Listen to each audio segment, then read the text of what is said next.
So if you have plantar fasciitis and like most people you're using supportive shoes, arch supports and orthotics, that's great and all, but you need to understand that those are causing your pain in the first place to develop. If you have been wearing shoes your whole life, your feet are going to be very weak. This is what causes plantar fasciitis. When the feet are weak, excessive pronation occurs very easily. A lot of shoes nowadays force the bones of the foot to be in an unfavorable position that promotes excessive pronation. You do not want this. This is really bad. You want pronation, you want supination, but you need feet that are strong enough to support themselves. And so, if you're trying to prevent plantar fasciitis or you're trying to work away from supportive shoes, this video is going to teach you how.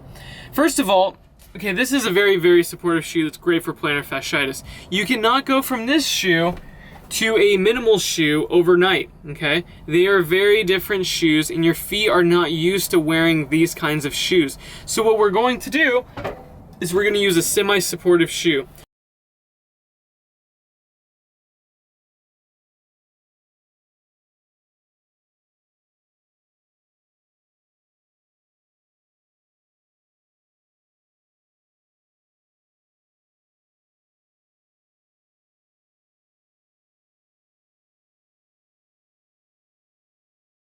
I like Ultras the best for the progression step, and there's quite a few reasons why.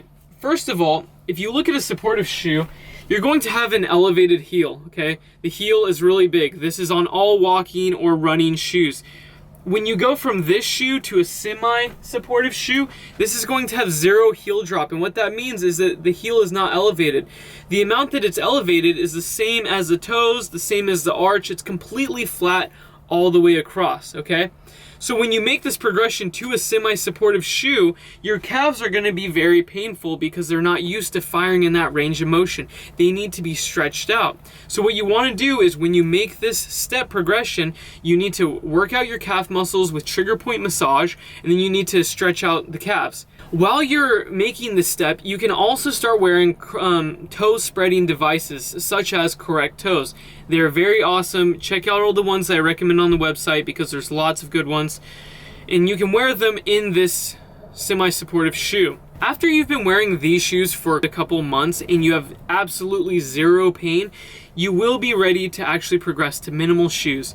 This is another step that takes multiple months. It's not a 1 week your feet are going to be used to it kind of thing. You want your bones to develop strength, you want your tendons and ligaments to, you want all the joint capsules that give sensory information back to the brain on where your feet are in three-dimensional space to actually be able to recalibrate so that they can keep the joints in stable positions. That takes some time. And you also need your hips and your knees and your ankles to start to reconfigure their range of motion and their firing patterns for the muscles involved with those joints so that they can actually stabilize the joints. So anyways, when you wear this for a couple months and you have no pain at all, now you can slowly develop strength for minimal shoe.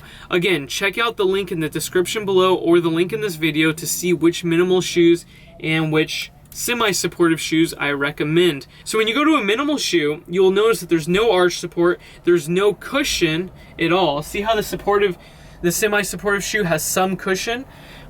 This one has nothing. So when you go from that to this, your bones are not going to be used to that same amount of, compression. So, and also where the force is being distributed to is going to be where your foot touched the ground. When you're in a cushion shoe, all of the foot is being touched, okay? When you're in a minimal shoe, it's your heel, it's your toes, and it's the heads of your metatarsals in the front, okay, in the ball of your foot. So, you gotta think though, that's way less surface area.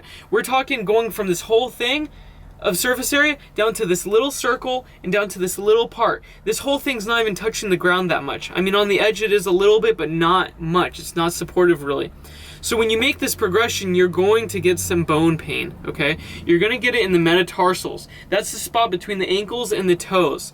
A lot of people will complain about pain right there when you make the progression to minimal shoes because your feet are not used to withstanding that much pressure in the areas that they're being put pressure on. So what we're going to do to mitigate this stressor is to put a metatarsal pad under your metatarsals.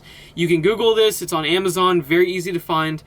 You put it on your insole and it will support the metatarsal arch so that the feet bones can actually do their job properly, and then the muscles will start firing again. But again, this takes a lot of time. You want to make this a very slow, gradual progression. All in all, this whole entire progression should take a few months, okay? Some of you that are very unhealthy, have a bad diet, do not move that much, office workers, these people are going to take a lot longer to progress to minimal shoes. Okay, if you feel any pain, you really need to slow down and take a step back and go back to the semi-supportive or go back to the supportive shoe. Okay, also, when it comes to orthotics and arch supports, you're going to have to make another separate gradual progression development as well.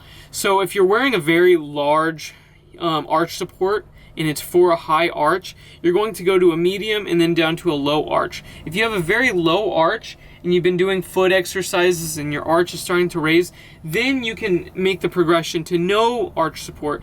But again, this needs to be gradual.